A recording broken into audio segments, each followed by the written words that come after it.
后来咱有进前保护方式的乡亲知影，分林一个卖碗粿的头家，本地是讲要买10碗的碗粿，就送你一条菜头粿，但是一个四角叉写唔对去，写做1碗30块的碗粿，就送你一条100块的菜头粿，果然排队排到长，大家抢买。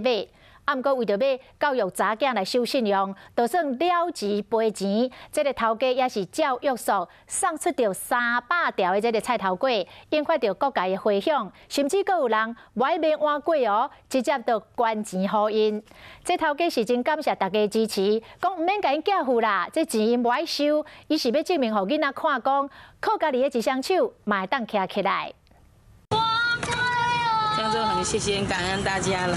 分连碗粿档才拄排出来，就有遮侪人排队要来买碗粿。之前有食过因的碗粿无？我到顶门，看到报道来甲支持安尼啦。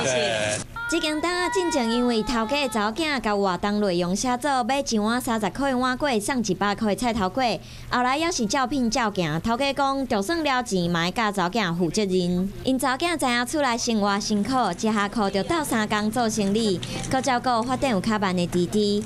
真侪人互头家教育囡仔的观念和态度感动，订100元碗的碗粿，请头家送互幼幼园。有人想要捐钱，甲因帮赞。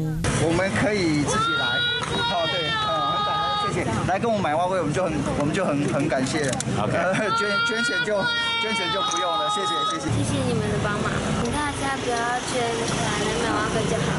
头家无爱接受大家捐钱，伫面册写，我望会使证明互囡仔看，唔免靠伸手，靠家己双手就会使生活。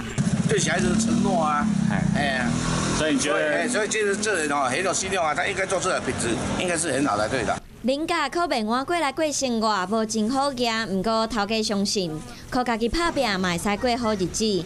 毋过囡仔一个正确价值观，嘛感动社会各界民众。